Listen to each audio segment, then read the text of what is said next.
जय हिंद दोस्तों। लातों के भूत बातों से नहीं मानते, ये कहावत जो है इस समय अमेरिकी नीली चिड़िया के ऊपर एकदम फिट बैठती हुई दिखाई दे रही है, जिसके की पर इस समय योगी आदित्यनाथ की सरकार वाली यूपी में दर काटे जा रहे हैं। अब इसके पर क्यों काटे जा रहे हैं भाई? वैसे तो हम लोग एनिमल्स और बर्ड्स के लिए काफ़ी संवेदनशीलता रखते हैं, लेकिन दरअसल ये जो डिजिटल चिड़िया है ना, इस डिजिटल चिड़िया ने कुछ ज़्यादा ही चू चू करना शुरू कर दिया था। और इसकी जो चू चू थी ये एक ही तरफ से आ रही थी, मतलब लिबरल्स की तरफ से ही आ रही थी।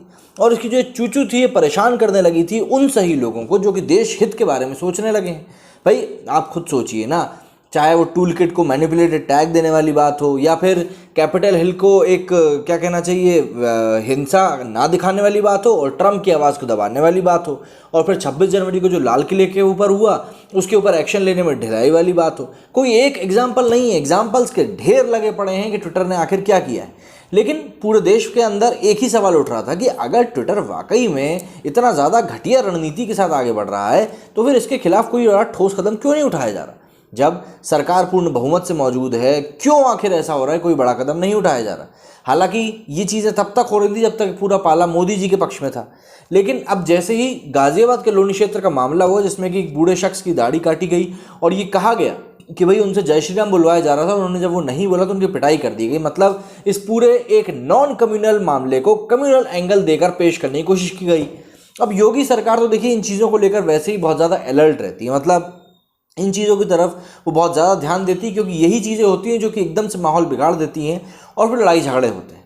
तो ऐसे में गाजियाबाद की पुलिस जो है उन्होंने स्टेटमेंट जारी करते हुए पूरी हवा क्लियर करी कि भैया ये जो है प्रोपेगेंडा फैलाया जा रहा है, ऐसा कुछ भी नहीं है।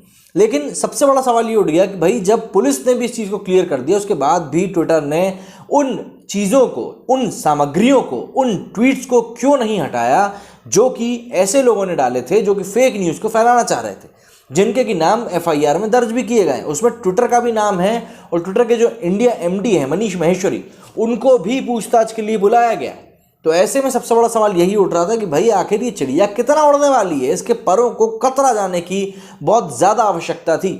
और सोचा ये जा रहा था इस चिड़िया के द्वारा कि भाई ये तो भारत है, ये लोग तो कुछ भी ठोस कदम उठा नहीं सकते। तो ऐसे में हर कोई बस यही चाह रहा था कि कैसे भी करके इस चिड़िया की उड़ान के ऊपर रोक लगना बहुत ज़रूरी, क्योंकि अगर रोक नहीं लगी तो कहीं ना कहीं ये मामला बढ़ते बढ़ते इतना बढ़ जाएगा कि इसको फिर दबाना या फिर इसको कंट्रोल करना बहुत मुश्किल हो जाएगा।